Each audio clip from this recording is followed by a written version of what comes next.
Well, I've been involved in Tete Music Festival, which is a London contemporary music, contemporary opera festival, a number of times, and I did a very interesting project which was similar to the Scottish Opera's sort of 5:15 project, which was 5 operas of 15 minutes performed all together in one evening.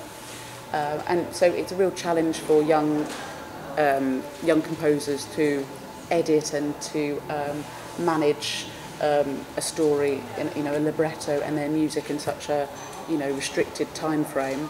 And it's fantastic for audiences to really get tasters of what these young composers can do. So that was very satisfying. And recently I did some very short pieces again with the company.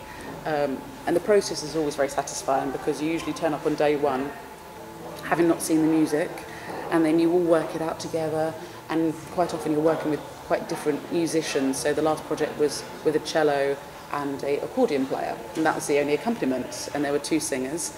And so we had to learn the music in a sort of week, and then we had to stage it in whatever way we could, because our performances we were busking around London, basically. We were going to be turning up in marketplaces, in libraries, in schools, in foyers, and just kind of, putting it out there and seeing if people were interested to come to the rest of the festival, and again just really sort of tickling their fancy and hoping that it would open their eyes to the world of opera, and particularly contemporary opera.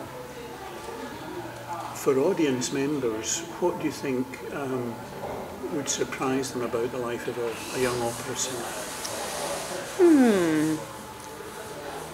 I often get asked if I have another job.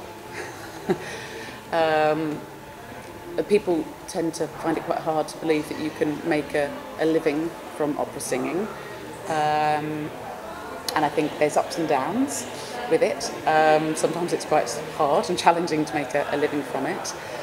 And a lot of hard work and luck is involved in sort of balancing your schedule for a year. I think whether, you might be offered the work, but whether you're available for all the work that's offered, and it might clash and you've already said yes to one contract and a better contract comes in, or a more lucrative contract, and you have to decide whether you're going to make waves and try to be, ask to be released or honour your contract. I think it's advised often that you should honour contracts, obviously, because a big part of this job is getting on with people, and people believing that you're reliable and that you respect, the companies, as well as them respecting you. It goes really both ways. I think people might be surprised at how much time it takes to learn a role. Sometimes people are, can be quite impressed about how much you might get paid for one evening's performance. But of course, you have to take into consideration there may be 6 weeks of rehearsing away from home, particularly. So when I come to Scotland, I'll be rehearsing a project for about 6 weeks here.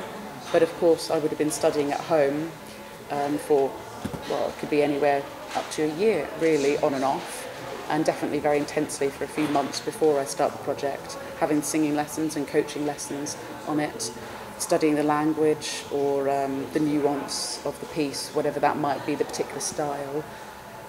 So there's a lot that goes into it. And of course, we're all on an unequal playing field. Some people are linguists, and for them, they don't take very long to really get hold of the language they're singing in.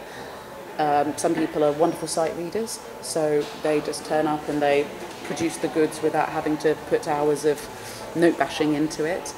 Other people have voices which seem to be God-given, but maybe they don't have some of the other things, and so the technical work that somebody might do, they wouldn't have any reason to do it. So you never know what your colleagues are doing and how much focus and time they have to put into producing what they do produce, let alone somebody who maybe isn't very experienced, in this crazy world.